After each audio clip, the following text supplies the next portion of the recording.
नाही, त्यांनी जो प्रस्ताव टाकलेला आहे तो मला असं वाटतं त्याला काही वास्तविकते नाही आहे.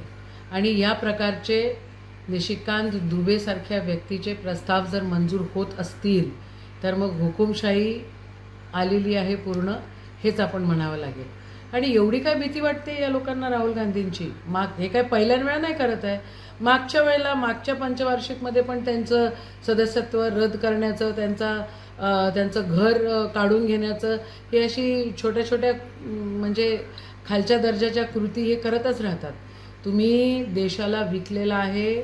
आदरणीय राहुलजी गांधी विरोधी पक्षनेता हे सातत्याने सांगतायत.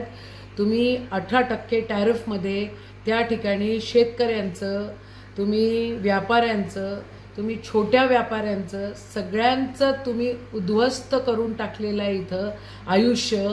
आणि तुम्हाला जर प्रश्न विचारतायत तर तुम्ही सभागृहात येण्यासाठी त्या ठिकाणी तुमच्यामध्ये हिंमत नाही आहे. एकीकडे तुम्ही असं म्हणताय की देश सुरक्षित हातात आहे आणि दुसरीकडे तुम्ही असं म्हणतायत की सभागृहातल्या काँग्रेसच्या महिला तुम्हाला काय चावणार होत्या? काय लावलेलं आहे? कोणत्या दर्जाचं राजकारण आहे?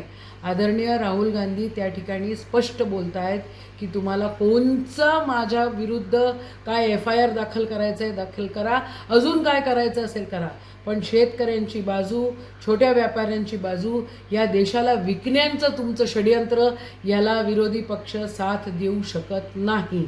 आणि तुमचा ज्या काही गोष्टीमध्ये तिथं दादागिरी सुरू आहे ही नाही सहन होऊ शकत.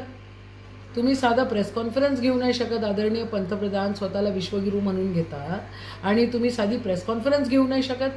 तुम्ही महिलांच्या आड त्या ठिकाणी लपण्याचा प्रयत्न करतायत. खालच्या दर्जाचं राजकारण तुम्ही करतायत आणि तिथं विरोधी पक्ष नेता काही गोष्टी बोलतायत तर त्याचं उत्तर द्यायला तुम्ही येऊ शकत नाही. मला असं वाटतं या देशाचं म्हणजे राजकीय वळण एका वेगळ्याच स्वरूपामध्ये जातं आहे. अशा प्रकारे कधीही या देशामध्ये ह्या इतक्या खालच्या दर्जाचं कोणीही घेतलं नाही. एप्स्टेन फाईलमध्ये हरदीप पुरींचं नाव येतं तर त्यांचा राजीनामा का नाही? आणि राहुल गांधींचं सदस्यत्व रद्द करण्यासाठी एवढं मोठं मोशन? निषेध आहे या सगळ्या गोष्टीचा. महाराष्ट्रातील सर्व बातम्यांचे विश्वासार्ह व्यासपीठ, सकाळच्या सर्व सोशल मीडिया प्लॅटफॉर्मला लाईक, फॉलो आणि सबस्क्राईब करा. तसंच सर्व नोटिफिकेशनसाठी बेल आयकॉन प्रेस करायला विसरू नका.